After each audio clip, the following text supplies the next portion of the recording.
Let's see. Great. So, Prof, I think we are live. So, hello and welcome everyone to another Facebook Live with none other than Prof. Tim Noakes. We are so excited to have you here with us today. If this is the first time that you are joining us, you are welcome to pop any questions or comments for Prof. Noakes in the comment section, and we will do our best to get to them during the session.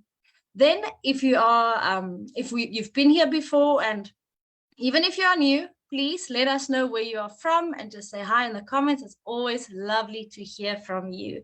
But before we get started today, Prof has a little story to tell us. So over to you, Prof. Yeah, thanks, Jana. So it's been an interesting last month or so. So what I did in the last month was I finalized a debate I'm having with Louise Burke. Louise is probably the best known sports nutritionist in the world. She's written lots of books on the topic. She's been in Cape Town. She did research in our laboratories, and she married one of my former PhD students, John Hawley. And she's very much committed to high carbohydrate diets, and most of her research is focused on the benefits of high carbohydrate diets. So sometime, probably in January, I was invited by the editor of the journal, The Medicine and Science and Sports and Exercise, to have a debate with Louise about should we be eating high carbohydrate diets or high fat diets. So the way it works is that we both wrote an initial 1,500 words, and then we cross over, and then we can respond to them. And so I have responded to her comments. I presented my argument and responded to her comments, and that will be published quite soon in the journal Medicine and Science and Sports and Exercise, which has a long story of promoting high carbohydrate diets, because the American College of Sports Medicine is rather committed to high carbohydrate diets. So I was really quite surprised that they should have invited me to debate. So there it is. I'm not saying who won and who lost, but the evidence is now there for people to look at. Louise is famous for a series of 4 studies on the group called the race walkers.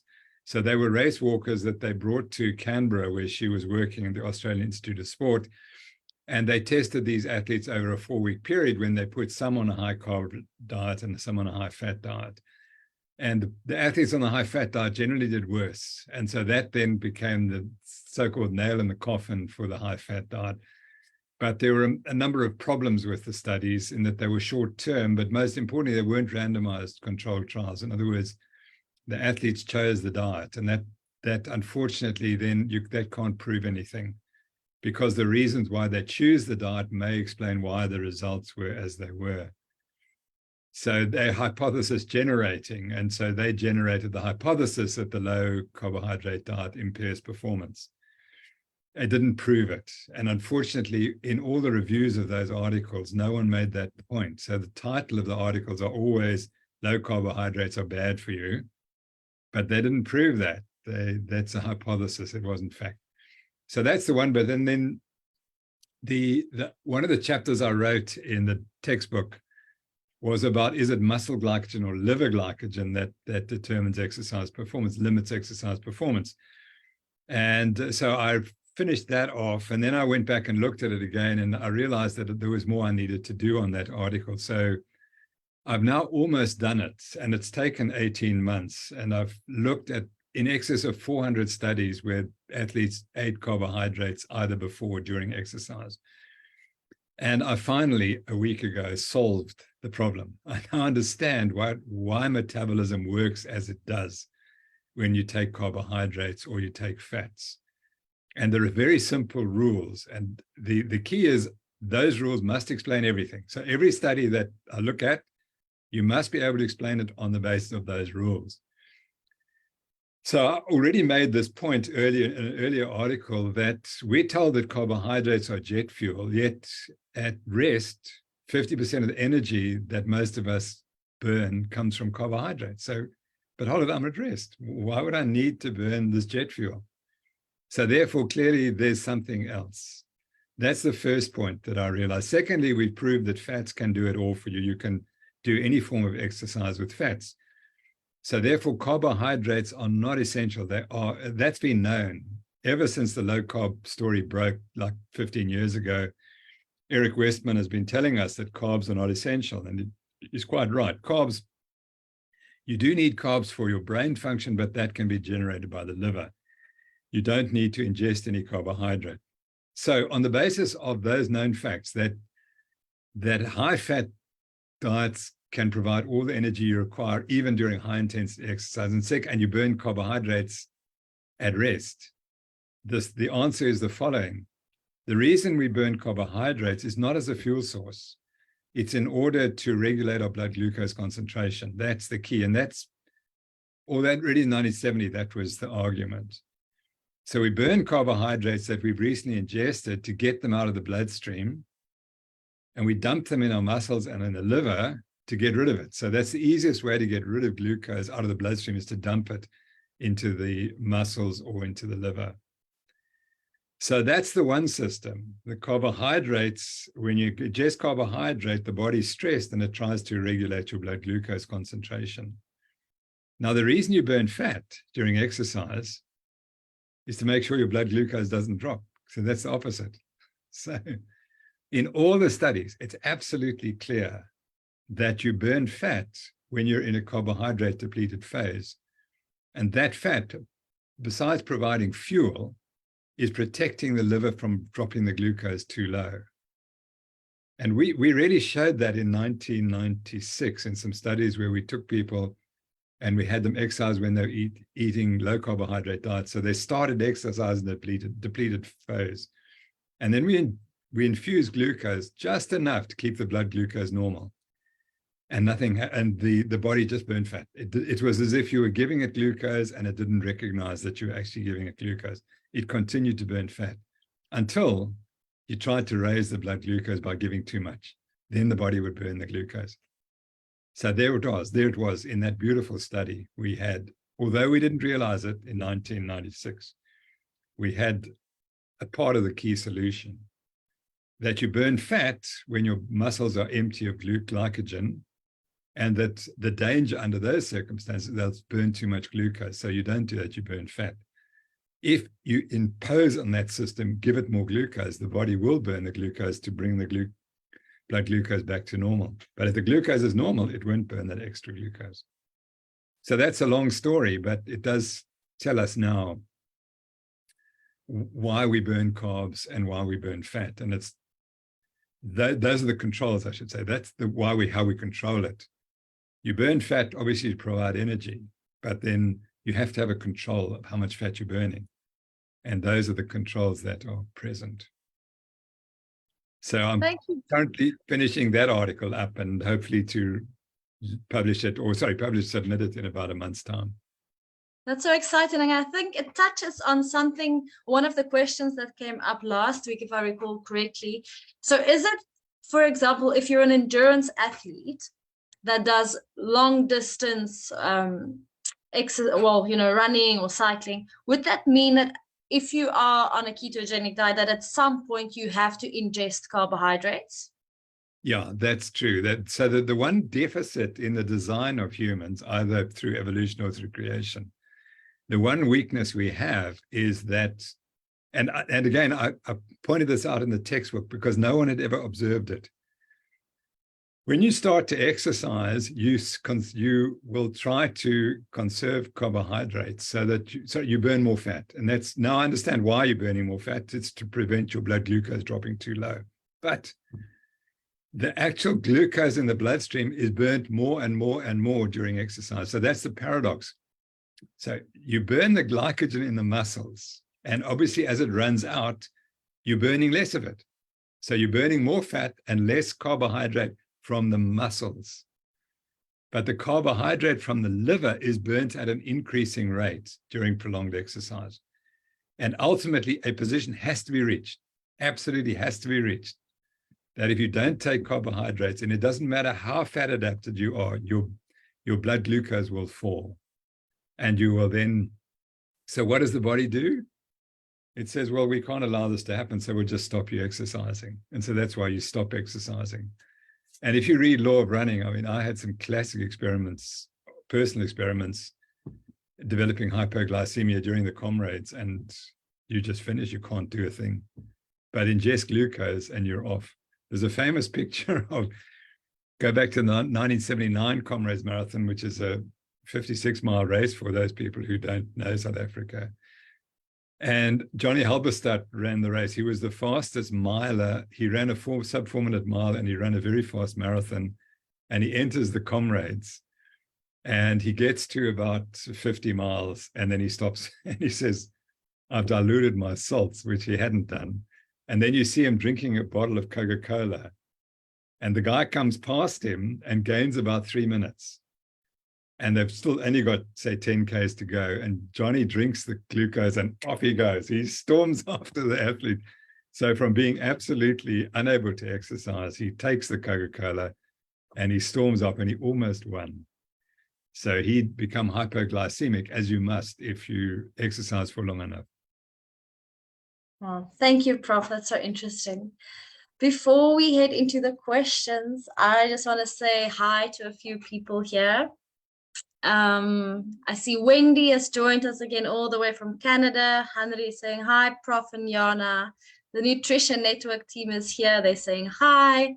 Jack Chang is here. Hi, Prof Noakes and Yana. Greetings all the way from Taipei. Maritza saying hi. Mayata saying hello from Burma. Andrew all the way from New Zealand.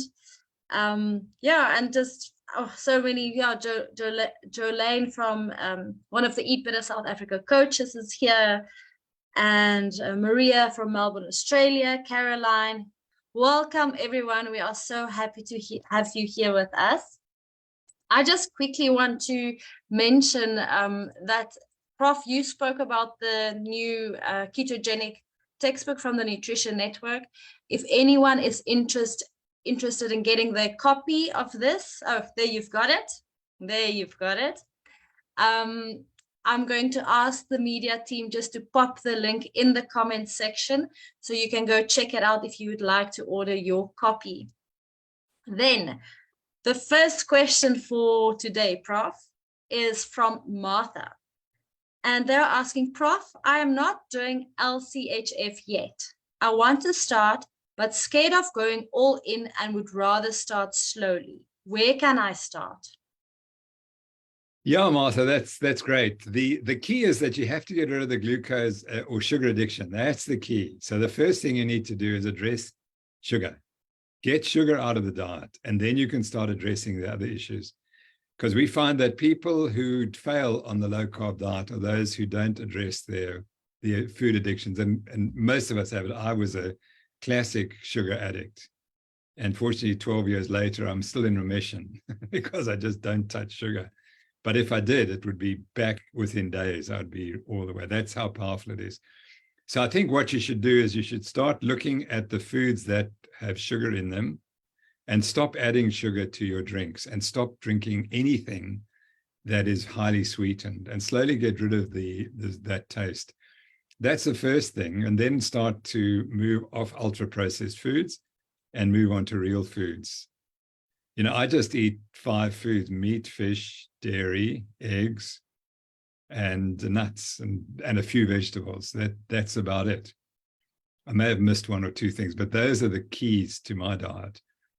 And once you can get onto that diet, then you won't go back, except, as I said, if you start eating ultra-processed foods again. You can't eat treats. The treats are steak and eggs and bacon. That's the treats. The treats are not the sugary things. So good luck. And I agree, take it slowly. But do address the sugar addiction first. I think that's, and if you don't have a sugar addiction, then it's going to be a whole lot easier.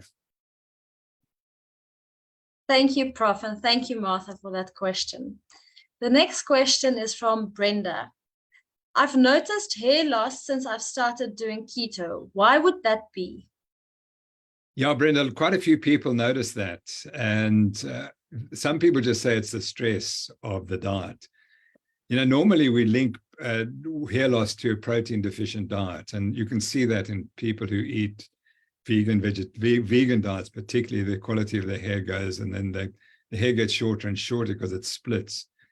So that's the usual mechanism of too little protein, but on the LCHF, you're generally getting more protein, so it shouldn't happen.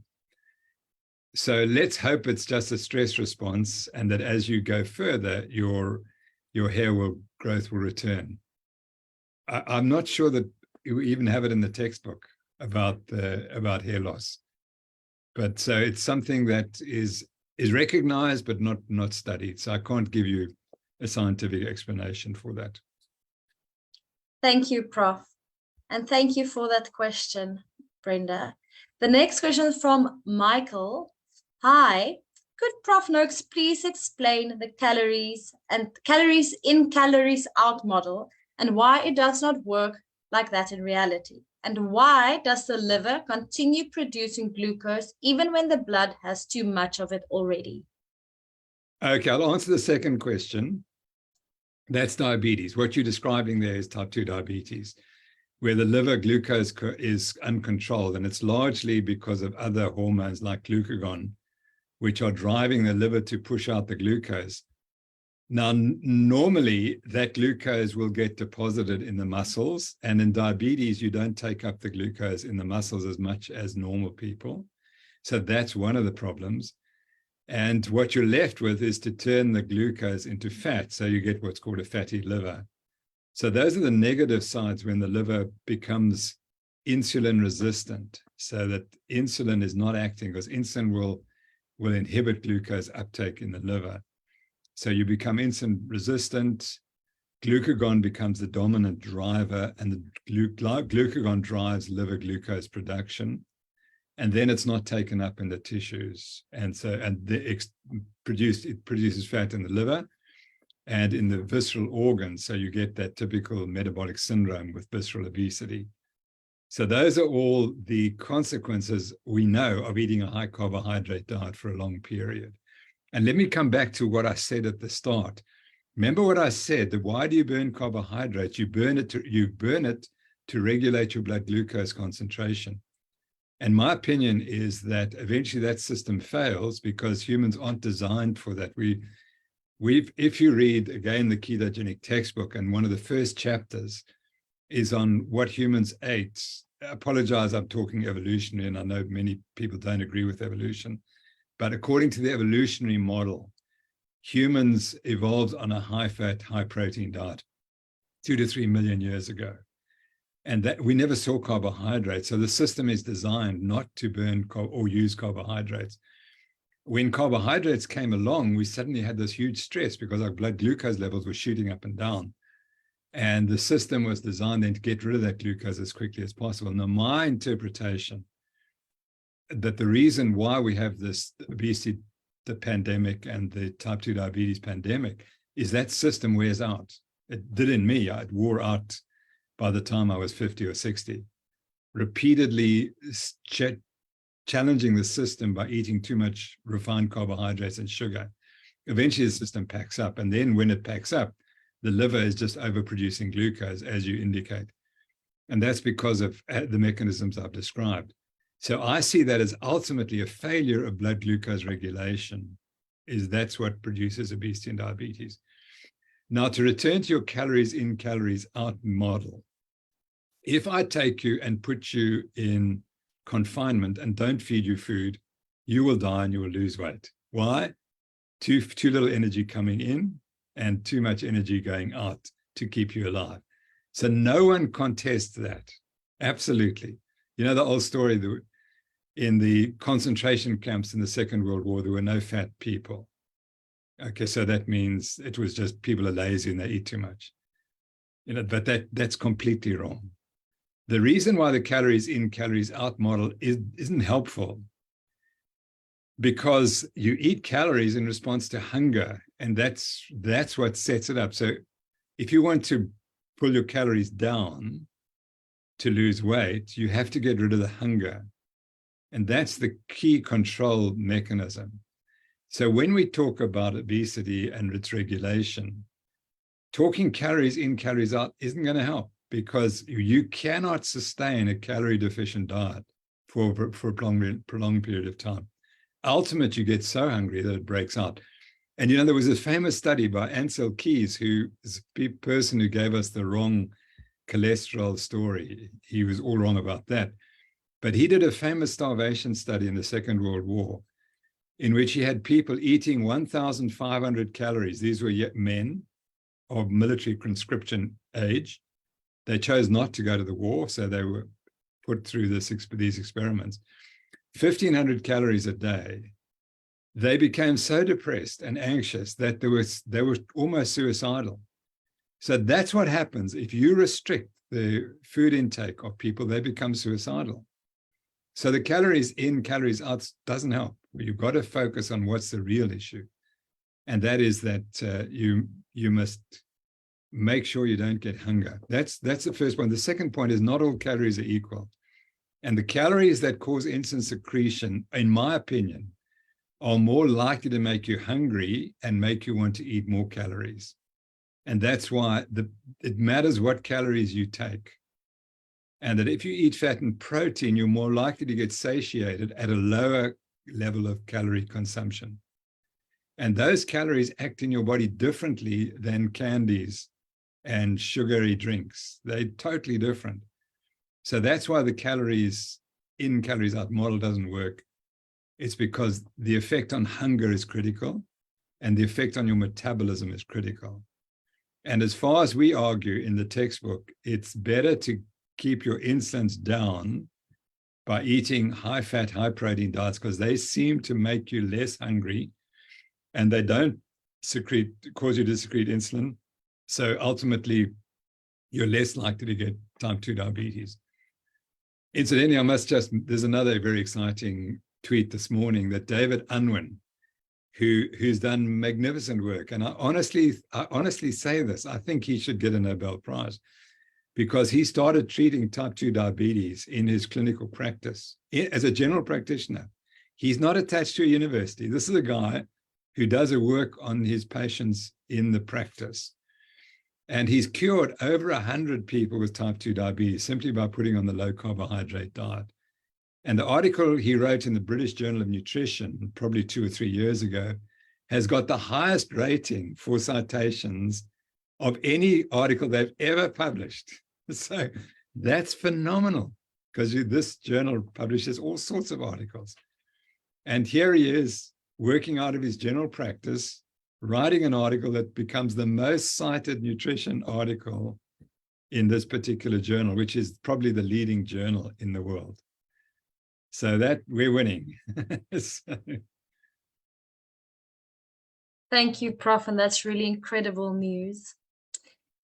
The next question is from Tammy. My question is on supplements. Are there truly any benefits in taking amino acids and or pre-workout drinks to help for endurance and strength while running and high-intensity training for the normal middle-aged ladies who simply want to stay fit and toned with a small amount of muscle definition that need just a little bit of extra help to get there and going through menopause? Or do we just need to eat more eggs and steak? I also know that the research into creatine monohydrate is huge. What's your thoughts on this and the benefits of it as a routine supplement for general health and cognitive function? Sure, I'm so glad you asked that question, and I think you know the answers. I get the impression that you know the answer, Tammy. So let me say this. One of the problems in sports science and nutrition is that and I'm guilty of this, I'm not criticizing everyone, I'm open to the criticism myself, is we use small numbers of subjects. And the reality is that when the scientists who have access to lots of people look at our data, they say, well, actually, you didn't prove it, that the supplement worked, because your sample size was far too small. And it could just be a random positive finding, and that what you really need to do is go and study 100 patients and give them this diet and see what happens. And so if you look at nutrition supplemental research, you'll find that they cure everything or they cause everything. John Ioannidis, who's one of the great scientists currently alive and one of my great heroes, he looked at supplement studies, I forget what it was, and it literally went from curing to causing. He had 50 studies, and they showed you could get cured by the disease, or you get it caused by this, taking this particular supplement. And he said, what we need is negative results. That's the key. You want to see more negative results, but not all positive. So that's the first problem. The second problem is that the scientists will always find positive if they're being funded. And it's natural response, because the poor scientist is worried, what's he going to eat tomorrow? Where's he going to get his money from tomorrow to feed his laboratory? And so they start to look for small changes. And I reviewed a paper this very week for my list. And it was of creatine and carbohydrate loading. And it showed no effect except one small subsample of these groups that were studied. There was no consistency. So in other words, one group took it, it didn't work. The other group took it, it did work a little bit, a tiny bit. But what does the paper say? It says that creatine and carbohydrate supplementation improved performance. They didn't. So, but why did the scientists write that? Because he was funded to write it. I'm not saying that he was told he had to write it, but he knew it's much easier to get more funding if he finds in favor of the supplement.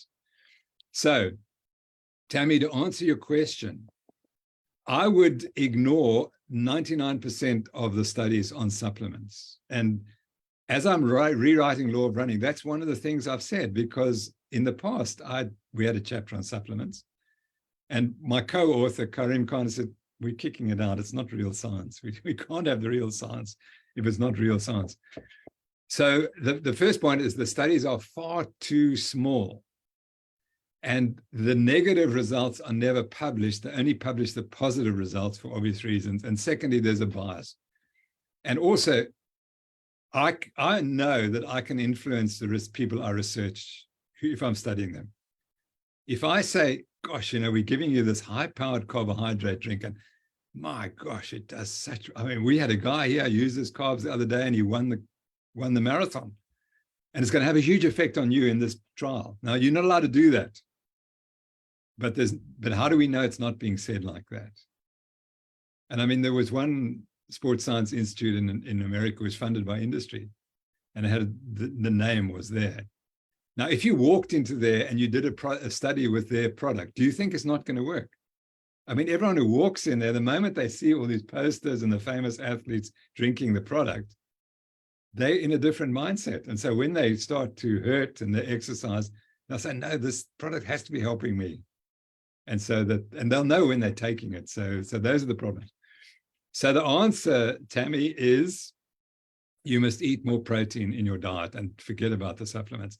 And you must do more weight training. That's the key. The combination of weight training and a higher protein diet, not a higher protein diet. And the carbs are unessential. You don't need them to do weight training. It's really interesting that there was also on Twitter this week, a lady said, there's a new drug out that has been very effective in weight loss. And it's just gone mad because what does it do? It takes away your hunger. So they finally got a product that acts as a low carbohydrate diet does and takes away your hunger. And what this lady was saying, she said, this is a disaster because what's happening is people are going on this diet, they're starving themselves and they're losing muscle mass. And these are marginally obese people or obese people who have little muscle anyway. And now they put on this drug and they're going to start losing muscle. And eventually, where are they going to get it back from? And the only way you can get it back is by doing heavy weight training and eating a high protein diet with lots of fat and little carbohydrate. So Tammy, you're doing absolutely the right thing. More steak and eggs 3 times a day if you want. There was a lovely interview with Jordan Peterson, is another hero of mine. He's one of the great psychologists. He's an absolute genius. He's very much on Twitter and on YouTube and so on. And his daughter cured all her myriad of medical conditions, becoming a carnivore. And she's very beautiful. And she was interviewed by Piers Morgan, who's a guy who has his own opinions and is not the healthiest looking person in the world. He looks like he's got a bit of metabolic syndrome. So he asks her, what do you eat? So she said, I have steak for breakfast. Yes. And what do you have for lunch? Steak. What do you have for dinner? Steak. And then he says, and you look so good on it. He said, no vegetables and no other things. She said, no grains. And she looks like she's doing rather well. So that was another funny moment. And so, Tammy, I suggest you follow that steak and eggs for all meals. You can add a bit of fish and dairy and a few nuts and a few other things as well. But you're on the right track. Thank you, Prof, and thank you, Tammy. I actually saw that interview also like within the past week, fairly recently. I also saw that interview. Prof, you mentioned now about the medication that's on the market that reduces the hunger. Is this the Ozempic medication? Because is that it? Because we actually have a question about it. So Hanu is asking, Prof, can you discuss Ozempic and SGLT inhibitors for weight loss, please? Yeah, sorry, I missed the person's name. Hanu. Hi, yes. Hanu, thank you very much for that question. And the answer is that these drugs act exactly as a low carbohydrate diet does. They take away hunger. And so they're acting at a hormonal level, and which is also very important for that question that Michael asked, calories in, calories out. Well, this drug shows you it's got nothing to do with calories in, calories out. It's a hormonal problem. And that when you inhibit the hormones, all of a sudden you lose weight.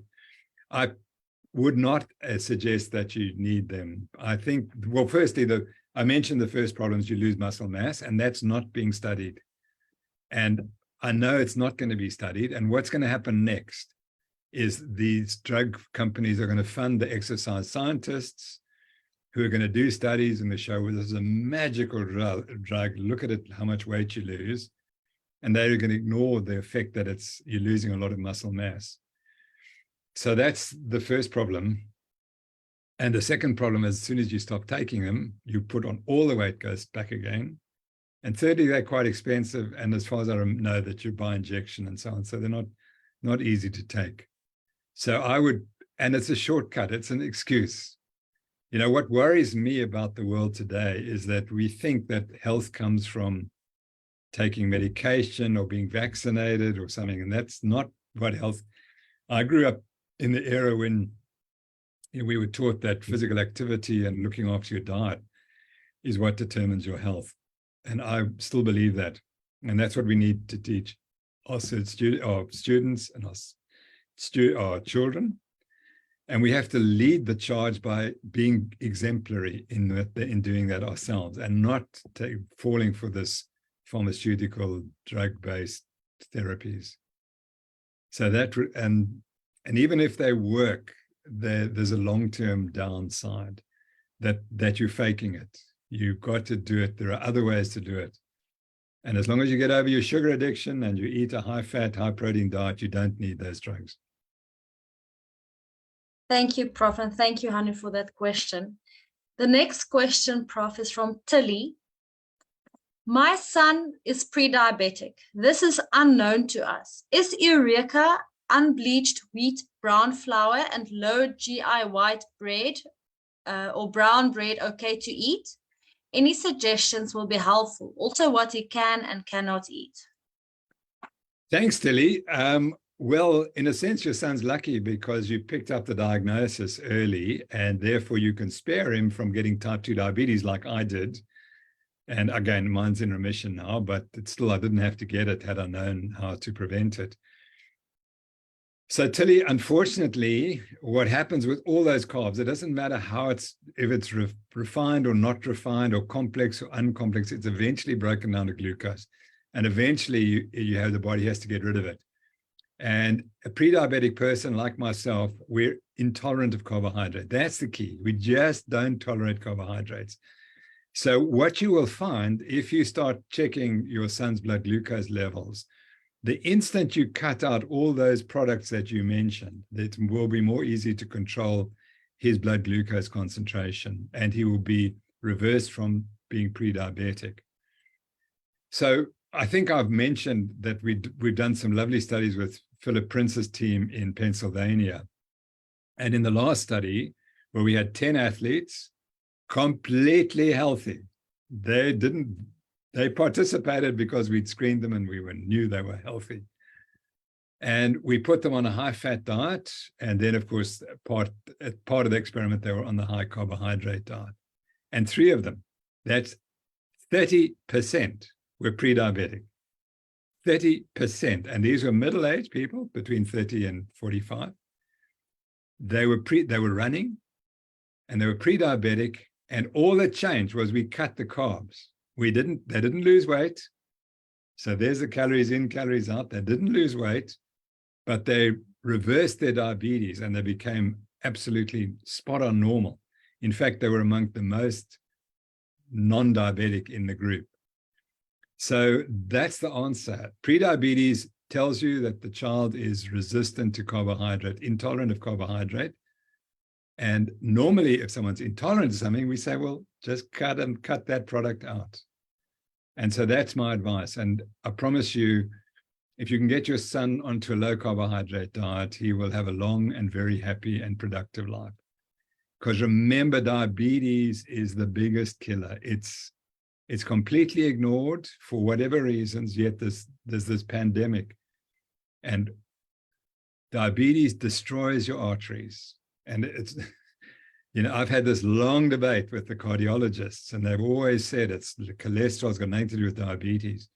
So there's a lovely paper out in the last month where they took people and they measured how much calcium they had in their arteries, which is a measure of the arterial damage. And then they followed them for a period of years. And they said, because now the model, this is a hypothesis testing. So you'd see, well, okay, if cholesterol is the problem, if there's a progression of disease, it'll happen in those with the highest cholesterol levels. And what did they find? Cholesterol had zero relationship. What had the relationship? 100% diabetes. The persons who developed diabetes during that period were the ones who showed arterial progression. And that's the truth. And it's always been known for 50 years, but it's been written out because for some reason, cholesterol became the kingpin and type 2 diabetes was forgotten. Thank you, Prof. And thank you, Tilly, for that question. What I'll do is I'm also going to ask the media team just to pop the link into the comment section where you will be able to find the food lists that we recommend. I think that will also provide you with a good guideline in terms of what foods to eat and what foods to avoid and what foods to just, I want to say, chuck in the bin. So I'll just ask the media team to share that link in the comment section for us. The next question, Prof, is from Jack, and they are asking,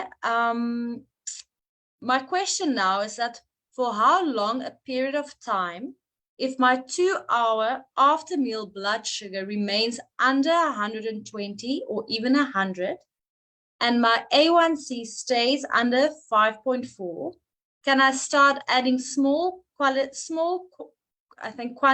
of carbs, say 5 grams to my diet for a few days? And if my blood sugar remains the same, I can add 5 more grams of carbs until I have 100 grams total per day.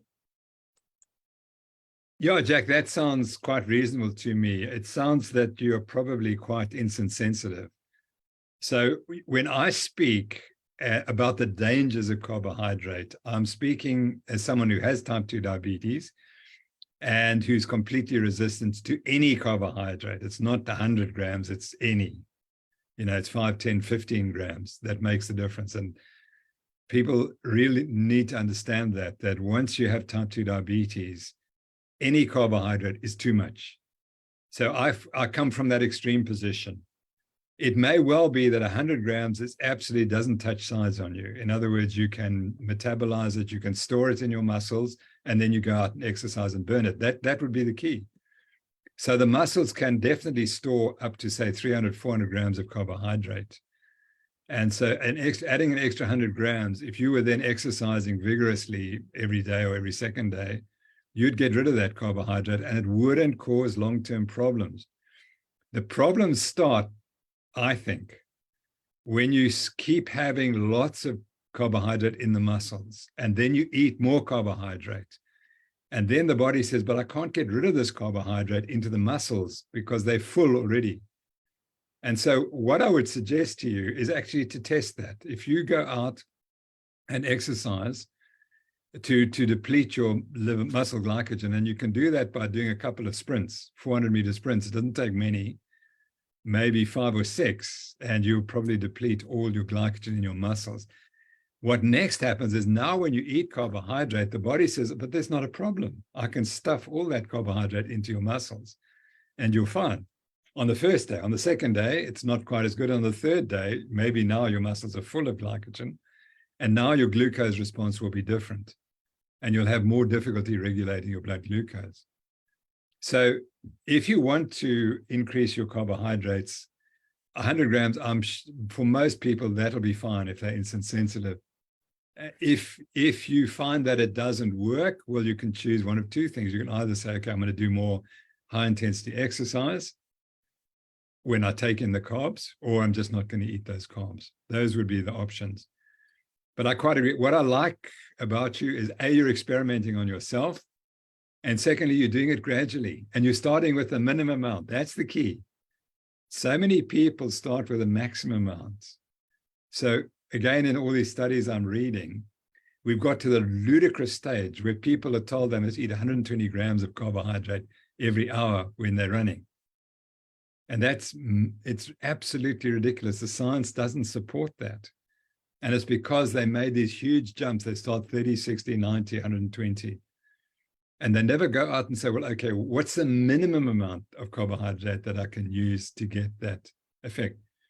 And what's really interesting is that although the scientists who are funded by industry, funded by the carbohydrate manufacturing industry, say you should eat 90 to 120 grams of carbohydrate an hour during exercise, the athletes never achieve that. Their maximum is about 40 grams per hour. Now, who are you going to believe?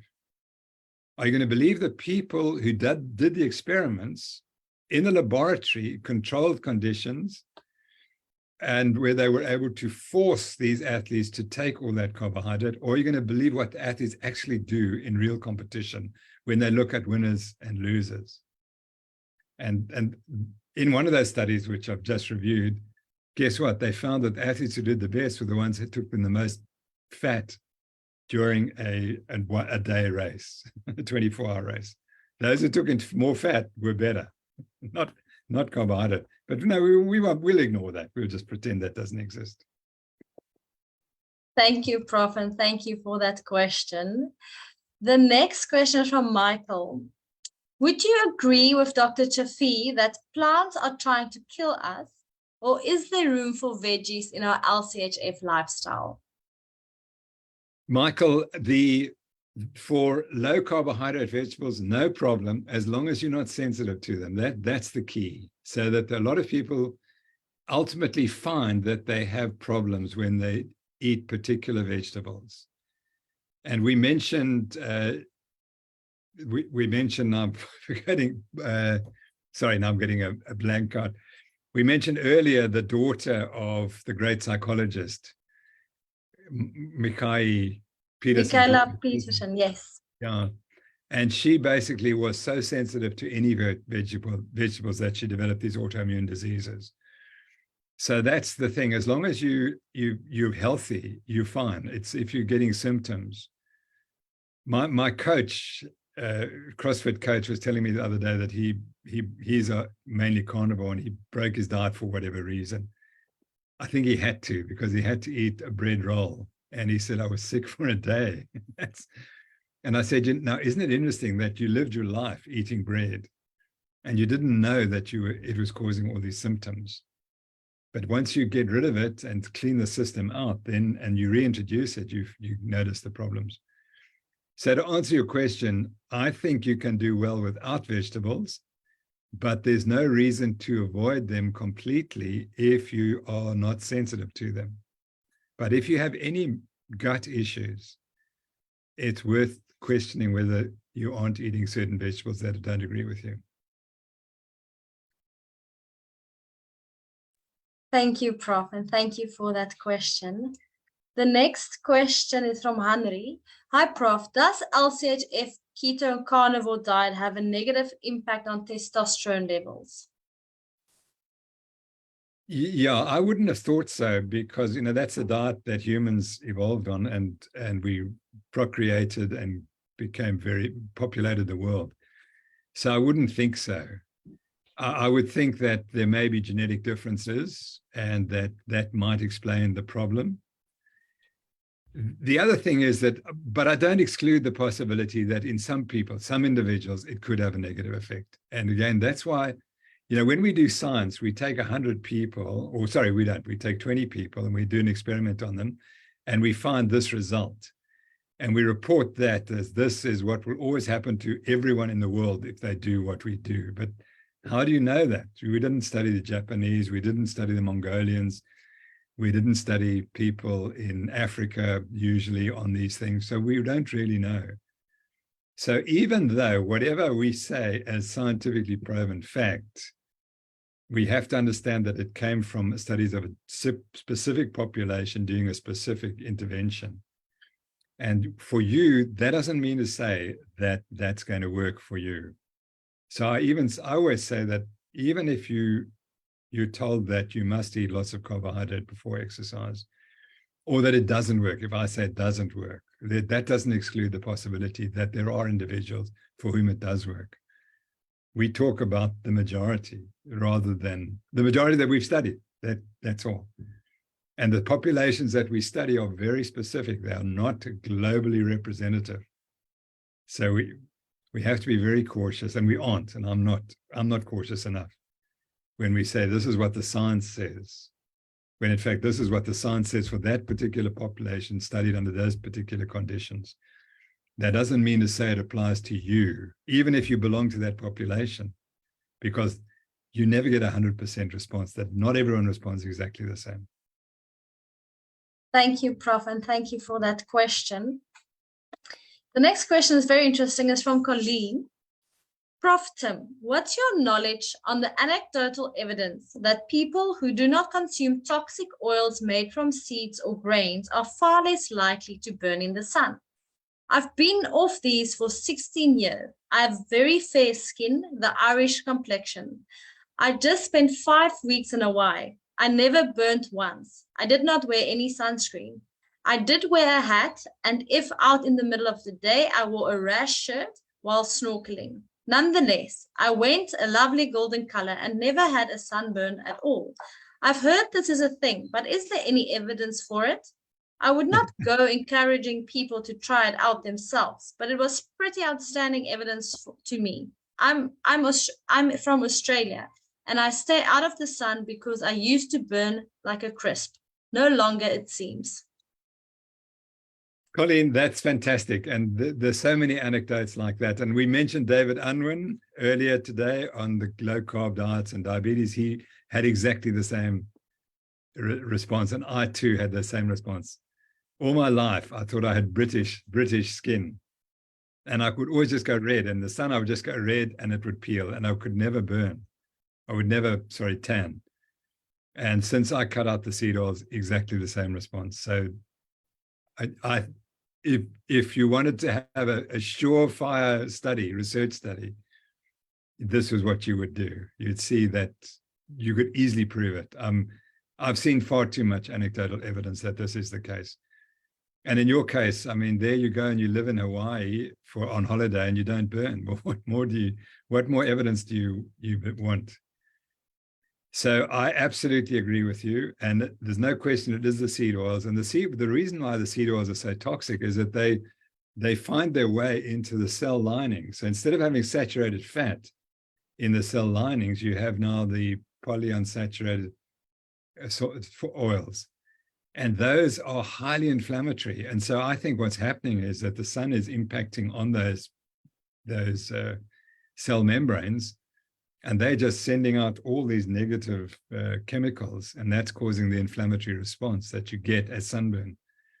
And once you strengthen up your membranes with eating saturated fat, which is what it's there for, which is very stable. Remember why it's saturated? It's stable. That's what it means. And so that's and that you get that response. So yes, thank you very much for telling us that story. And I believe you're 100% correct. And that's the beauty of these anecdotes. Anecdotes tell you what's possible. Here you've completely reversed your disease. Your disease was sunburn. Now you don't get sunburned. So we should take that seriously. And as I said, that I've heard that story far too often now, and I've experienced it myself. And it's a miracle, because in my childhood, I hated the sun because I'd always get this horrible sunburn. Now I don't care. It doesn't happen anymore.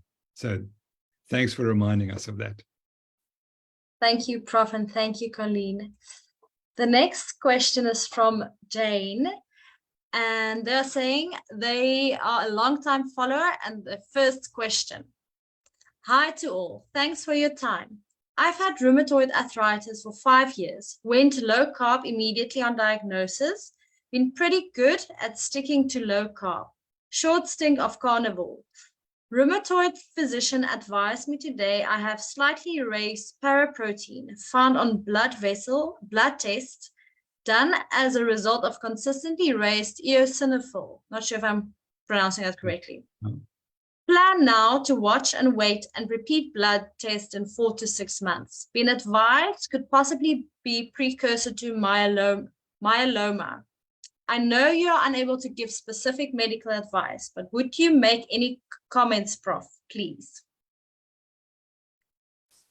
Yeah, again, I think you're quite right. This is not an area of my expertise, and so I can only give you general comments. And if it was my case, if it was me, what would I do? So one of the problems in medicine is that you do tests and you get results that you don't want. That's always a problem. And now to go from rheumatoid arthritis to the suggestion you're going to get a fatal cancer, that's a big jump.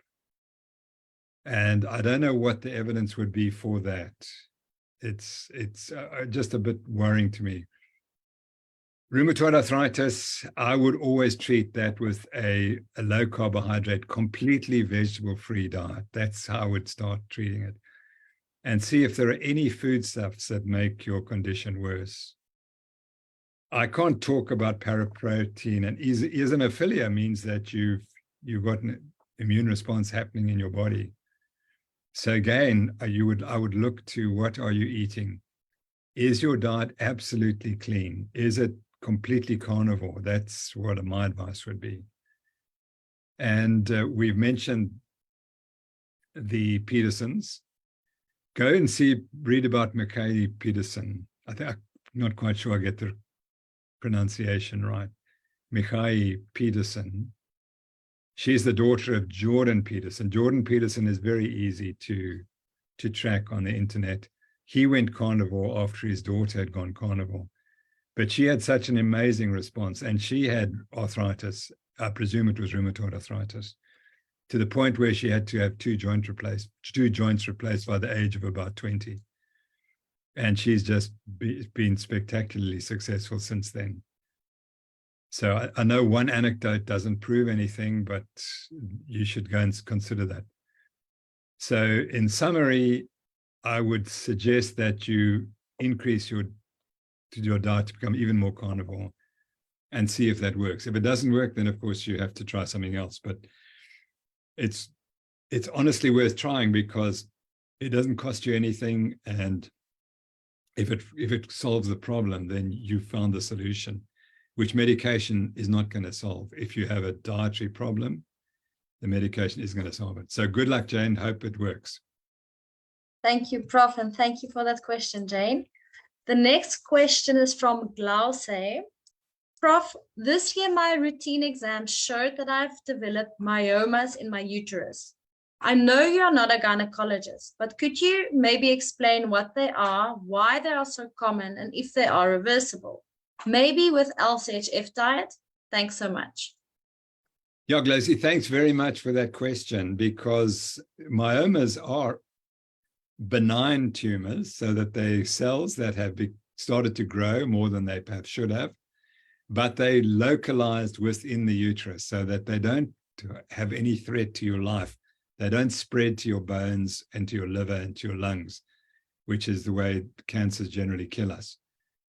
However, they are almost certainly related to insulin resistance, because a high insulin in the blood drives these cancer cells, even though they're not malignant, they are benign, but even they've grown, and the thought is that they are also caused to grow because of too much insulin in the bloodstream.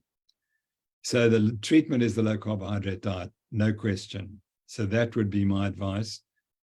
And you may, again, the gynecologist will tell you whether you should have them removed or not.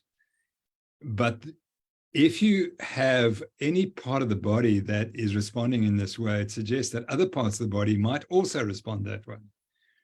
And so, for example, the insulin resistance increases the risk of pancreatic cancer and bowel cancer, and in women, breast cancers. So if you've got one cancer, benign cancer that is developed, that might be a warning that other more serious cancers might develop in the future. Notice, emphasizing might. I don't want you to become neurotic about this. But to me, it would seem that any benign cancer that you have, you should say, okay, insulin resistance is a factor. I must treat the insulin resistance. So I would advise you to take the low carbohydrate diet for the long term to make sure that you don't develop other benign or malignant cancers in the future. And particularly the breast cancer would be and bowel cancer would be the ones that you need to be concerned about. I'm sure that cancer has a nutritional basis in most cases. And so that's why I promote the low carb diet. And we discuss that at great length in this book. There's a whole chapter on cancer and nutrition. Thank you, Prof. And thank you for that question. The next question is from Dai. Hi, Prof. Great to hear you talk again. There seems to be a growing trend of athletes using ketone shots to aid training and performance. Is there anything positive in this trend? Thanks. Thanks, Dai. So I don't want to sound negative about ketone shots, because I was given a shot.